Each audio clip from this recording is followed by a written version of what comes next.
And 2023 has come to an end. It's been a spectacular year for the channel. We've reached 20,000 subscribers, something I'm incredibly grateful for. And as it's tradition here, let's have a look at the top 10 coins that have entered my collection this year. There's a bit of everything here: Romans, Greeks, Byzantines, and even Sasanian coins. Let's go over each of the coins and why they made it to the list. I also want you to write in the comment section below your top 10 coins for 2023. Let us know what kinds of cool pieces you got. Alright, let's get started. For number 10, we have the very first coin I purchased this year. This is a Republican denarius from Lucius Cornelius Scipio Asiagenus, probably one of the least successful members of the legendary Scipii family. Asiagenus here backed all of the wrong people during his career. During the Social War, he had to flee an enemy army dressed as a slave, and during Sulla's civil war, he backed Marius, leading to him to be on Sulla's famous proscription lists. Fortunately for him, he managed not to lose his head, having instead to live the rest of his life in exile. This is a coin from early in his political career, when he was in charge of the Rome Mint. Asiagenus minted some lovely coins, like this serrate denarius, featuring Jupiter on the obverse. I quite like this portrait. It's unusually young for the king of the gods. Even his beard is kinda short, very unique. On the reverse we have once more Jupiter, but this time he's dashing on his wonderful quadriga, pulled by 4 horses. A lovely coin, well struck in a big, impressive flan with very good surfaces. This coin must not have circulated a whole lot before being stashed away, so it's overall just very desirable, and it deserves its spot on the top 10 for this year. For number 9 we have our good old friend Probus. I just love the coins from this guy. Despite his short reign of just 6 years, his coins are very abundant in the sheer diversity on bust types, reverse types, different styles of different mints. It's just incredible. Out of the types of busts he issued, the most interesting one for me is the cuirassed type, where Probus is shown carrying a shield and spear, wearing his battle cuirass and a helmet, ready to fight in the front lines.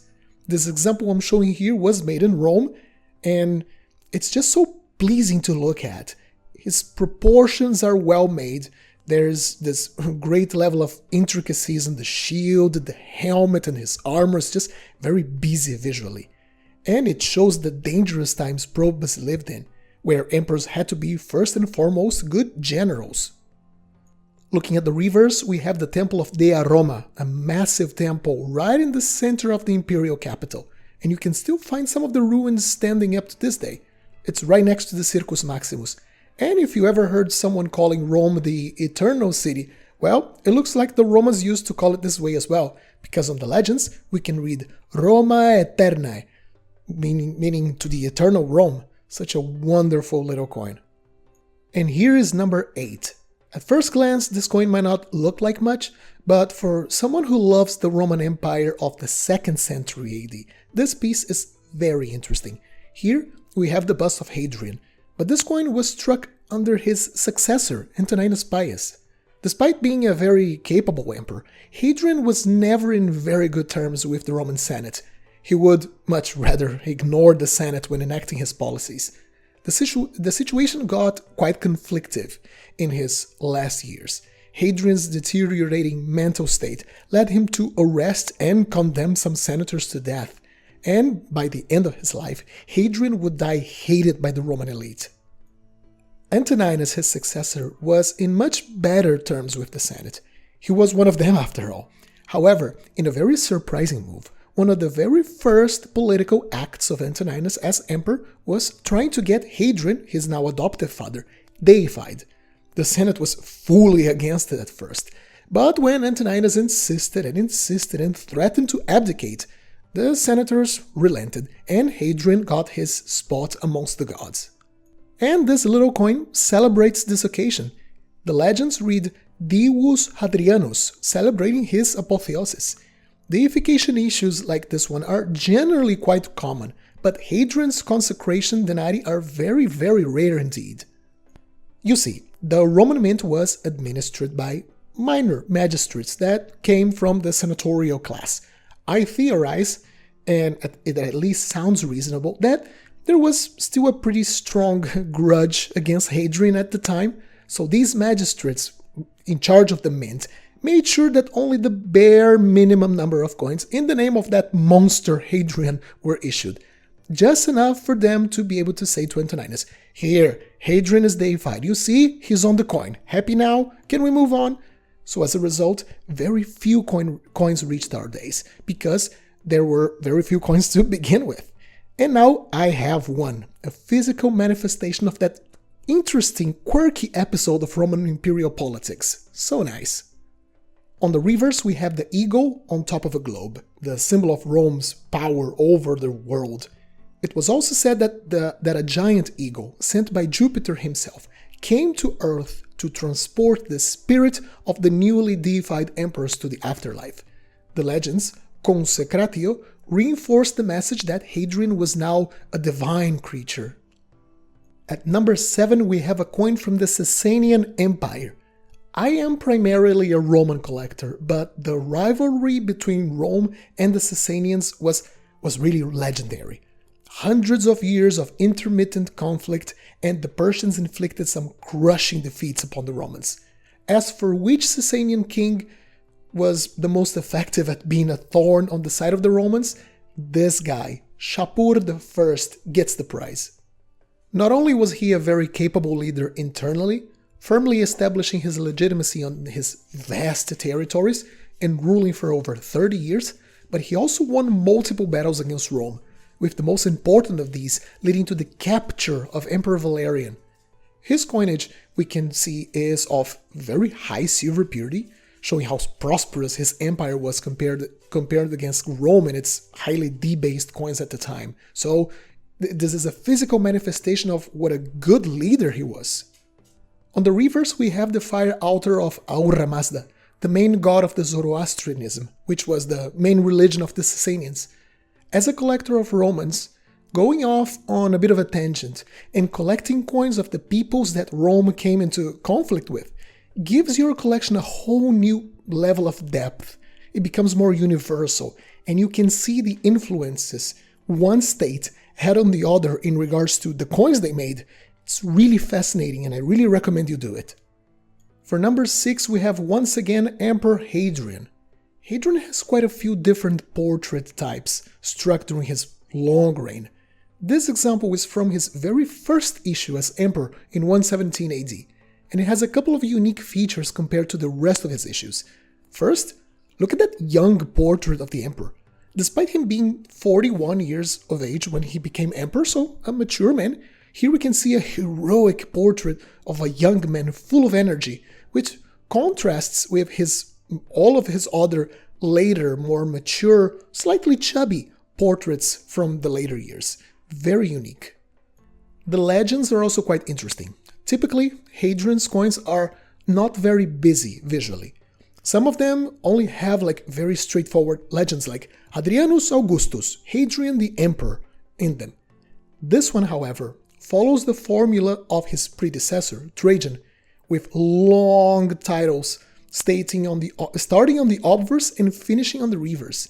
The beginning of an emperor's reign is typically spent trying to gain legitimacy, and here that's no exception. Hadrian calls himself Dio Traianus Filius, the son of the deified Trajan.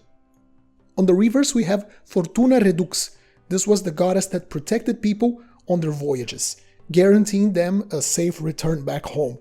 This issue likely celebrates Hadrian's arrival at Rome, as he was accompanying Trajan when he died in the eastern frontiers. Wonderful coin with a spectacular dark spotty patina. Alright, number 5, we're halfway there, and we have the OG, the first emperor, Augustus. The coinage of Augustus is lovely, it's fascinating, not only for its diversity, for his super long reign, but also the different numbers of mints that issued coins for him. This denarius was minted in the province of Hispania, which was finally fully conquered and pacified during his reign. So, at this time, many local mints were opened around Hispania to provide the necessary coinage for the urban economy to function, and denarii in imperial standard were also made in this region, something unusual. They were typically made in Rome. This one was struck in 19 BC, either in Caesar Augusta or Colonia Patricia. On the reverse we have this really nice laurel wreath, symbol of victory and glory, and some nice legends. Ob cives servatos, meaning to the savior of the citizens, referring to Augustus's victories over Mark Antony and the new stability he brought to the Roman colonies. Coins of Augustus are getting harder and harder to get, and having one from a different mint like this one within my budget is really fascinating. So it has everything, it's amazing, and at the top 5 it goes. Okay, number 4, and finally some Greek coins. This is a drachma, struck under Demetrius I of the Seleucid Empire, struck at around 150 BC. By this time the Seleucids were in deep trouble. They had lost nearly all of their territory to the Parthians to the east and from the Romans to the west, being restricted to mostly the Mediterranean eastern coast, what is today like southeast Turkey, down to around Israel. Despite their precarious situation and the internal power struggles they were facing, look at that. They still managed to make some incredible, lovely coins. Look at that portrait. Even in a small drachma, surprising high relief, lovely facial features, just a wonderful example of the kind of art that was in coins during the Hellenistic period. The reverse is not nearly as striking as the obverse, but there are some interesting curiosities in it. We have a single visual feature, that little cornucopia at the center. Then we have the legends reading Basileus Demetrius Suthros, from King Demetrius the Illustrious. I like how the letters in these Greek coins have these little dots at its tips. These were most likely used to help the die engraver space out the letters on the die, so each letter would be evenly spaced. We also have some monograms, likely control marks for the issue, and the date in the Seleucid era. I plan on making a video about how the Greeks counted the years, and I'll use this piece as an example of a way they did it, as each state sort of like used their own dating system. It's quite confusing. And we reach the podium, number 3, and it's all gold from now on. For third place, let's go to the time of the fall of Rome. This gold solidus was struck at the surviving eastern half of the empire, most likely around the year 460-470 AD, under the Eastern Emperor Leo I. These were bad times for everyone. Just a few years earlier, Attila was roaming around ravaging Europe, Rome had been sacked, and the Western Empire wouldn't last another decade. This kind of violent times really shows on the design elements of the coin. It was a century of steel and blood, and the emperor was depicted in a fitting manner, as a warrior. Here we have Leo wearing full battle armor, with a nice crested helmet, once more carrying his spear and shield, just like Probus. On the reverse we have a cool glimpse into the transition from a pagan empire to a Christian one. Well, by the mid-400s AD the empire had been Christian for well over a century, but the Christian iconography was implemented quite slowly on coinage. The center of the reverse is dominated by Victory, an old pagan goddess. Some could argue this was an angel now, it could be seen this way, but I'm more inclined towards Victory. But instead of holding her typical laurel wreath, as she would fly out to crown whoever was worthy of her blessing, we have instead a massive jeweled cross. Just wonderful. A meeting point between pagan and Christian iconography on coinage, all in a wonderful gold artifact from a critical moment in Rome's history. This coin has everything. It's visually striking, it's full of historical relevance, it's amazing. Number 3 it is. And number 2, look at that massive gold coin, 33 millimeters wide. This is a Byzantine hyperpiron, meaning purified by fire, struck under Alexius Komnenos between 1092 and 1118 AD. Alexius was a very important character in Byzantine history. He reformed the monetary standard, taking out of circulation the heavily debased gold coins, and instituting this one, a total improvement over the older coins, in actual pure gold what it was supposed to be. He also worked on amending the schism between Western and Eastern Christianity, and he was directly responsible for the First Crusade, as he petitioned the Pope for help when the Turks took nearly all of Anatolia from Byzantine hands and legitimately threatened mainland Europe. If you were an European prince marching with the First Crusade, as you stopped by Constantinople on your way to the Holy Land, this is the kind of coin you would have seen in the marketplaces. Since most Europeans were very staunch Catholics, this coin would have taken your breath away. Just look at that wonderful depiction of Christ on majesty on the obverse. Around that time, most coins circulating back in Europe were much smaller, cruder looking silver pieces. No coin would have had this quality, no coin would have looked this good. On the reverse, we have the image of the emperor. The ceremonial robes worn by the emperor were encrusted with hundreds of precious stones, and we can see them here as these exaggerated palettes all over his body. He holds the labarum, his royal standard, and the globe cruciger on his outstretched hand. Around him, we can read Alexius Comnenus, Despot, over the emperor's head, and it's kind of hard to recognize it, because it looks like a flaw. You can see the hand of God coming down from the heavens and blessing him. So as I said, at first I thought this was a tiny die flaw, but you can actually make out like the index and the thumb, like a hand seen from the side. Wonderful, wonderful coin, top 2.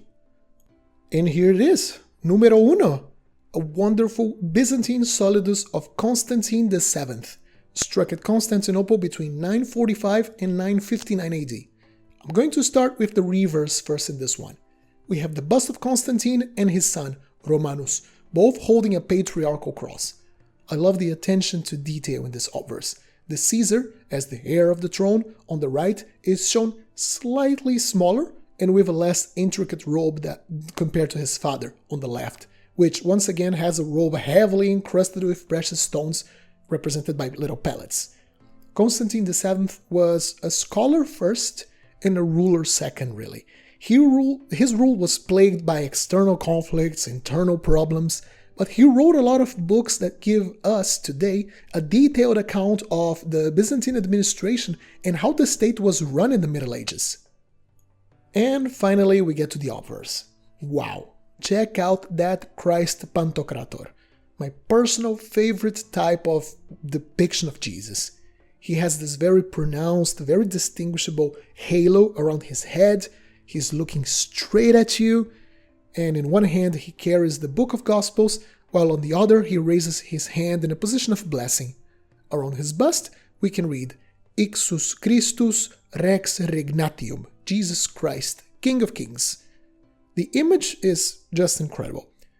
Notice how on the reverse the busts of the emperor and his son are somewhat cartoonish, but the engraver did the very best he could to show Christ with as much realism as he could, and the result is this beautiful coin. Definitely top 1 coin for 2023. Well, this was a spectacular year for my collection, and in a good part this is thanks to you, my subscribers, and the support you have been giving the channel. That's insane. We're over 20,000 subscribers in here. I never imagined so many people would be interested in ancient coins, but hey, here we are, so thank you very much for the support. I'll be here in 2024 bringing you more ancient coins. Hopefully we'll be meeting once again in late December 2024 to show you my top coins for that year. Now, I want to hear from you.